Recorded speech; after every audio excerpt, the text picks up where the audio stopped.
musibah di sisi Allah. Pasal itu kita kena cari menteri pendidikan yang faham sunnah.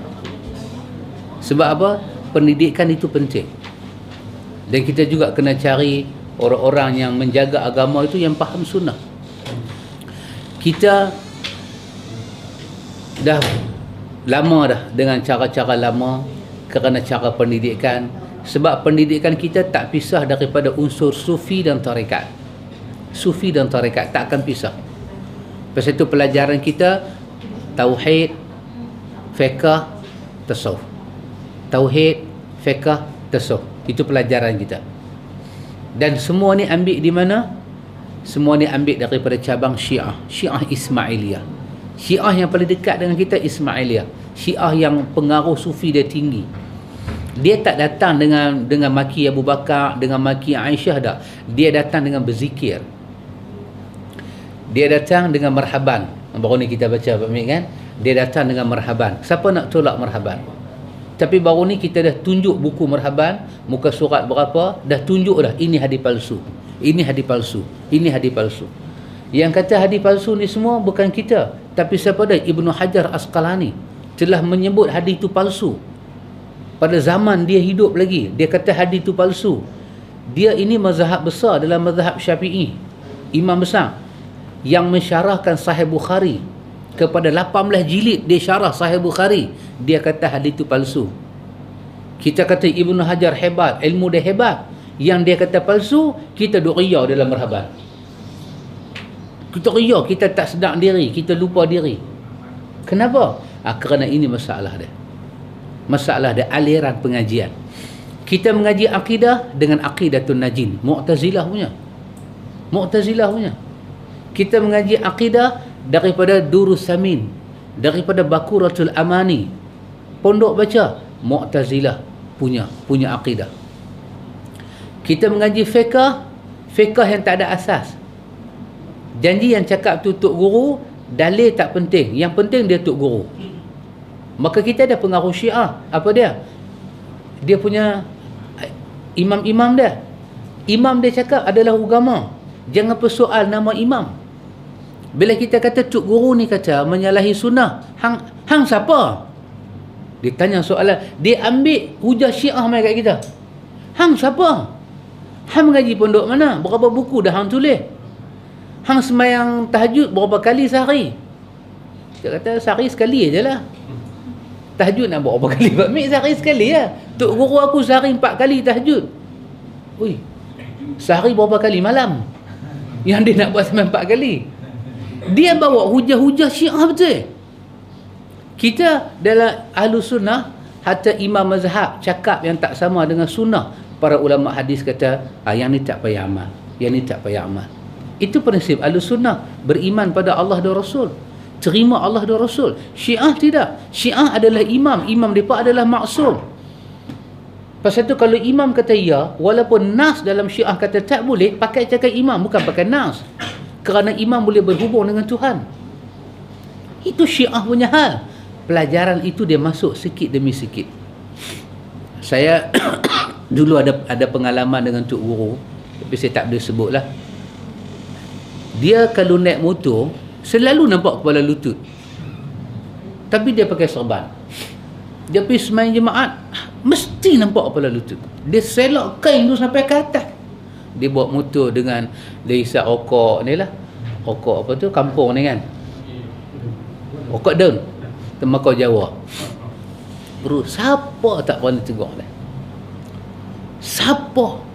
Ustaz sama pondok pun tak berani tegur dia. Apa alasan dia? Makam dia tinggi. Dia seperti Musa dan Khidir. Ya, semua orang rujuk dengan dia.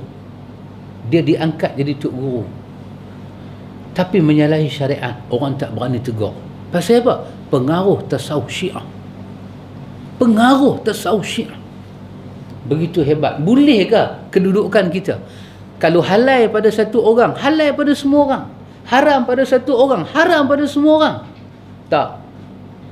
Mungkin dia ada hujah. Mungkin dia ada hujah. Buat mainlah hujah tu. Tak boleh, jangan tanya. Hang tanya, nanti jadi apa-apa kat hang. Maka sampailah semua orang mengaji, Tak ada siapa berani tanya kat dia. Hingga dia pergi sembahyang jemaat, naik motor selak. Macam dah jadi perangai selak ni. Tapi di pondok dia tok guru yang besar, mendidik anak-anak murid dia. Kenapa? Pengaruh Syiah. Orang Melayu percaya tok guru ada benda pelik. Ada tok guru keluar daripada pondok, daripada rumah dia nak pergi ke pondok mengajak di surau, hujan turun, dia jalan tak basah. Orang lain semua pakai payung, dia tak pakai payung, tapi tak basah. Tengok satu titik air tak ada atas bau dia. Orang kata apa? Ini adalah karamah. Kita pun, oh karamah, karamah. Bila kita pergi mengaji, bukan karamah, dia bela jin. Dia bela jin. Iyalah, dia bela jin. Jin tutup kepala dia. Nabi Muhammad kena panas pun peluh turun. Nabi Muhammad kena panas peluh turun. Dia bulan puasa, dia ambil ayak buah atas kepala dia, sapu di tengkok-tengkok dia. Dia kata dahaga. Bulan puasa, hak nama tuk-tuk guru ni, duduk di simpang jalan, isap rokok. Isap rokok. Bulan puasa, isap rokok. Orang tak berani tanya. Orang tak berani tanya. Tak apa takat isap rokok. Hak yang cengih sikit lagi ni yang pernah kita tahu cerita dia apa, pegang anak anjing Pak Amir. Bulan puasa. Pegang anak anjing, kilik, duduk tang simpang 4, isap rokok, pegang anak anjing. Menunggu orang bertanya. Masa tu kan rokok ni masuk mai orang tak tahu halal ke haram, orang tak berani kata apa. Tok guru ni punya petua, asap rokok adalah asap, tidak mengenyangkan. Maka kita sedut, kita buang. Maka dia hanya makruh. Dia tak batal puasa. Sebab orang tak pernah bila lapar, ambil rokok, isap. Pasal apa? Nak mengenyangkan perut. Tak. Orang lapar makan nasi juga. Maka makan itu batal puasa. Minum batal puasa. Manakala asap bukan ayak, asap bukan makan. Dia hanya asap. Dia tak batal puasa. Dia buat macam tu, duduk di simpang jalan. Dia pegang anak anjing. Dia nak orang bertanya. Anak anjing tu kering, dia kering. Kering dengan kering tak payah sama. Perangai tok guru macam tu. Anak murid dia lahir macam mana? Tu jadi Sultan Zulu. Tok guru perangai macam tu. Patut hang tok guru, hang jagalah kemuliaan Islam. Tak. Dia bagi nampak perwatakan aku tu. Pasal apa? Ambil daripada orang-orang Syiah punya pengaruh. Pasal tu cara kita bertasawuf ni, kalau tok guru Syiah yang asal tu ada, dia pun nanti golek kepala. Aku ajak sikit, hampa tebak sampai besar ni. Dah, maka akhirnya sistem kita ni. Semalam dalam kuliah duha, Ustaz Nan sebut dengan saya tentang umrah. Makcik balik pada umrah, pergi umrah kan. Kita masuk Mekah Pak Amir, kita niat umrah kan, mai daripada Madinah sampai di Bir Ali, kita pakai semua, kita niat umrah. Kita masuk Mekah. Bila kita masuk Mekah, tawaf tu tawaf apa? Tawaf umrah lah. Yang ustaz ni suruh buat tawaf kudum. Hang nak kata apa dah? Dia ustaz, dia mutawif bawa jemaah haji. Umrah ni. Dia suruh buat tawaf kudum. Tak apalah. Kalau dia buat tawaf kudum, dia kena buat 2 kali tawaf lah. Satu tawaf kudum, satu tawaf umrah. Tak, dia kata macam ni. Buat tawaf umrah. Buat tawaf umrah semua habis, dah cukup semua, kena main tawaf lagi satu, nama dia tawaf kudum. Siapa balik ke Malaysia tak buat tawaf kudum, kena bayar dam. Tengok. Yang tu mutawif, boleh cakap Arab punya orang. Bukan cakap boyan. Cakap Arab. Cakap Arab. Pumpang-pumpang cakap Arab. Siapa tak percaya? Dengan jubah dia pakai, dengan serban cantik, comel elok. Ajak macam tu. Balik, tawaf kudum kena buat, tawaf wida' kena buat. Dah bila buat tawaf wida', kena berjalan gostan. Berjalan gostan. Tak boleh jalan macam kita kan, membelakangkan Kaabah. Kena gostan. Semua jadi Robocop jalan. Siapa tak percaya? Dia ustaz, dapat permit. Siapa tak percaya? Kita duk pi menyalak kat dia. Kita kata tak ada, Nabi tak buat benda ni. Memang Nabi tak buat, tapi tok guru buat. Hujah Syiah juga. Sahabat Nabi, kami tak buat. Pasal apa? Nabi tak buat.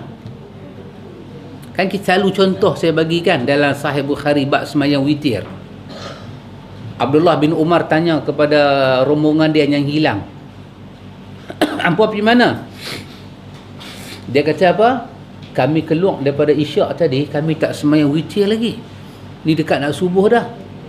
Maka kami berhenti saat turun ke bawah sembahyang witir. Abdullah bin Umar tengok-tengok, dia baca ayat ni. Laqad kana lakum fi Rasulillahi uswatun hasanah. Bukankah Nabi contoh hangpa? Nabi ketika musafir, dia sembahyang witir di atas kenderaan. Pasal apa hangpa turun bawah? Tengok sahabat Nabi. Yang Nabi buat, dia buat. Yang Nabi tak buat, dia tak buat. Kita, yang Nabi buat, kita tak buat. Yang Nabi tak bagi buat, kita kata apa salahnya? Sistem pelajaran macam tu masuk dalam kepala. Maka sebahagian daripada sistem tu kita boleh ubah, sebahagian kita tak boleh ubah. Yang kita tak boleh ubah pasal apa? Dia melibatkan tok-tok guru yang belajar ni dan mereka ada jawatan besar-besar dalam negara.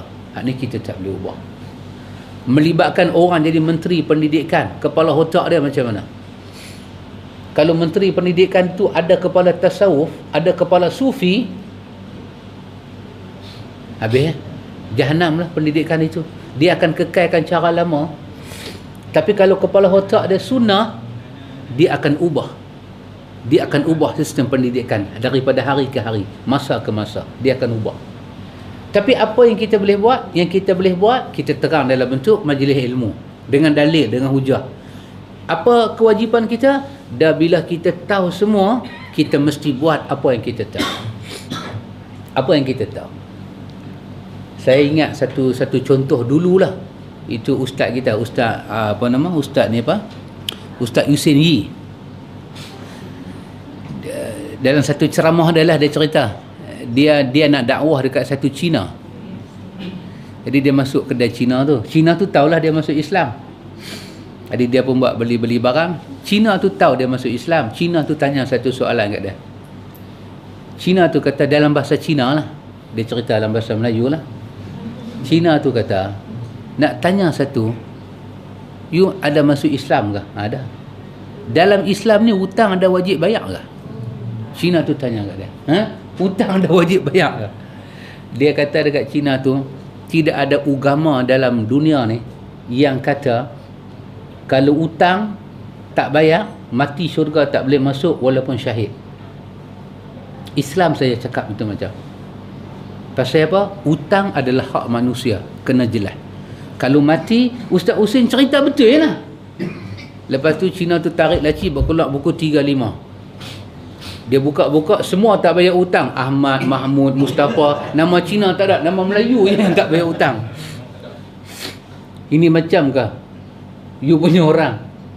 Tu Ustaz Husin kata, hampa ni dah tak boleh dakwah pada orang Cina. Aku tolong dakwah. Aku minta satu je kat hampa, tolonglah bayar hutang. Dia kata, hampa tolong bayar hutang dah. Hampa buat kerja hampa, aku buat kerja aku. Pasal hampa tak bayar hutang, aku tak boleh buat kerja aku. Jadi kita pun macam tu. Apa kerja kita? Dah kita tahu itu sunnah. Di rumah kita ke, rumah pupu ke, rumah birah ke, rumah siapa, bila kita sembahyang mesti cara sunnah. Bila kita beribadat, berzikir, konsep sunnah jangan bagi lari. Jangan bagi lari. Di mana kita buat kerja kita, dia buat kerja dia. Apa yang kita